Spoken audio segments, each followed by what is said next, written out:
so grateful for this man versus bear movement, if you will.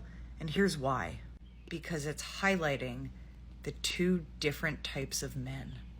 The men who understand why we choose the bear, and the men who are the reason why we choose the bear. They're so quick to talk about how dangerous bears are and how ridiculous women are that the entire point is flying right over their heads. Women are choosing the bear, the hypothetical bear, for a multitude of valid reasons. A short list of those reasons are because she'd be believed, because she wouldn't be accused of wearing the wrong thing, because she wouldn't have to, sit down and have dinner with the bear afterwards and pretend like everything's okay. Safe men have zero problem acknowledging that unsafe men are the problem here. TikTok really is the place where humanity's dreams go to die. The dream of advanced civilization, the dream of conquering the stars and exploring the universe. It is the dung heap of contemporary modern human civilization in terms of intellect and thought. And as you can probably surmise, I am indeed referring to this nonsense that's been going on for the last 2 or 3 weeks about bear versus man in terms of women's safety and what women think and feel. And this has gone extremely viral. And I thought it was important enough to address it on several different fronts, because it is a testament to things that have persisted for quite some time and are probably even worse now than ever in many ways. Now, in theory, this question, would you as a woman rather be alone with a bear or a man, is a question that could be empirically answered, and you could study it and investigate it. It's a very broad, general question. It doesn't really tell you much.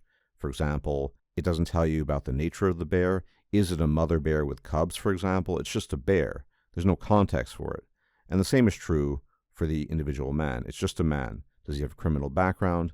And so though in theory you could investigate this question, and funnily enough, there have been some extreme internet autists who have done this. I'm talking about looking at FBI statistics, bear attacks in Yellowstone National Park, breaking down the percentiles to fractions of zeros, of zeros, of zeros, and so on and so forth. That exists. But the reality is even though it's technically an empirical question, it was not framed that way. And the people who are posing the question, the people that are basically clout chasing, this is a bunch of women looking for attention, promoting trends, looking for clout. They're not interested in the empirical data. They're interested in emotivism. They're interested in how they feel about it. And they're interested, as I said just now, in gaining fame, reputation, and looking cool. This is about the feels and looking cool to the outside world. And so although I could go into the statistics and the details and look for some kind of scenario where I could actually break down the actual risk of a bear, a generic bear, again, not specific enough, versus a generic man, again, not specific enough, there's no point. Because the people who are promoting this nonsense are not interested. And they're both men and women, by the way. It started with women, yes, but it's also been promoted by men. And there are also other versions of this, modified versions. So, for example, a wife asks her husband if the husband would prefer if their young daughter, their child, would be alone with a bear or a man. And the husband invariably is forced, in the context of his wife, to answer a bear, right? I mean, that's the answer you're supposed to give, whatever he might think on an individual level. Very briefly, before we get into the ideological background behind this, because that's the most salient factor here. The reality is that, yes, there's a tiny, vanishingly small fraction of men that engage in various forms of crime, including carnal violation, and these people are almost invariably repeat offenders. They engage in a lot of recidivism. They're people that routinely recommit these crimes. And so it basically discounts the very fact that millions upon millions of women, say in the context of the U.S., where this scourge of a question originated, walk past men every day, indeed millions of them over the years, with absolutely no incident occurring. Not that they care about this. But what is the most salient thing going on here? It's pretty obvious. I am not one to casually or lightly bandy about the word misandry, But I do think this is a matter of misandry. This is a matter of antipathy, hatred, dislike, whatever, of men. How do I know this? Well, these days, there's certain tests you can run. There's certain metrics that are applied to things. And the test you can run here, quite simply, is substitute man in this question for any other culturally, socially protected class of individuals. What if instead of this question, would you rather be alone with a man or a bear, would you rather be alone with a black person or a bear? Would you rather be alone with a Latino individual or a bear? Would you rather be alone with a Chinese individual or a bear? How about an even more defamatory version? Would you rather be alone with a black man or a bear? You see how none of these questions fly? And I don't think they should. I think we should try to be even-keeled and fair to all individuals. But the point I'm trying to make here and illustrate here is very simple. None of the questions that I've just raised pass muster when it comes to the current climate and the current social mores that are applied culturally and online. You could not ask those questions without being accused of extreme racism and extreme bias and prejudice. You certainly couldn't ask that question about women, although it would be weird to ask a woman, would you rather be alone with a woman or a bear? But the point I'm trying to drive home here is pretty simple. As a class of people, men, in the broadest sense, whatever their background, religion, ethnicity, are at the bottom rung of all categories.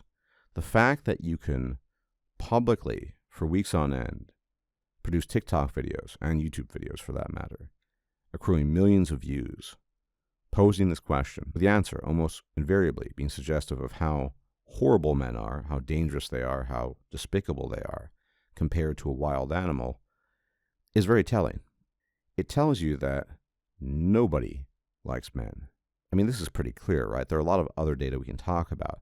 There are actual studies that have been done that show that your average heterosexual woman has the same interest in a man that she's not interested in as she does another woman, as in, which is to say she perceives men she has no interest in as basically a lesbian would.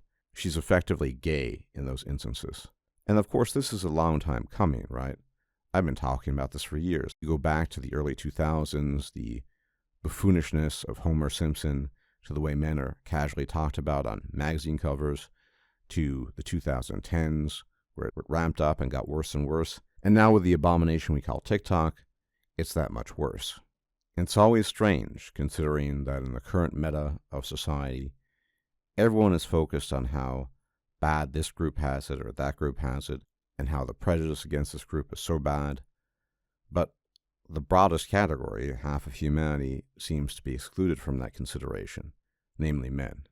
Now, after all these years, I've grown pretty indifferent to just everything that's said about men, everything that men are characterized as, and women as well, that is, as a class of human beings. I don't get upset by what women say in any emotional or visceral sense, although I might have 15, 20 years ago, or even to a lesser degree 10 years ago. I just simply am. I accept things as they are.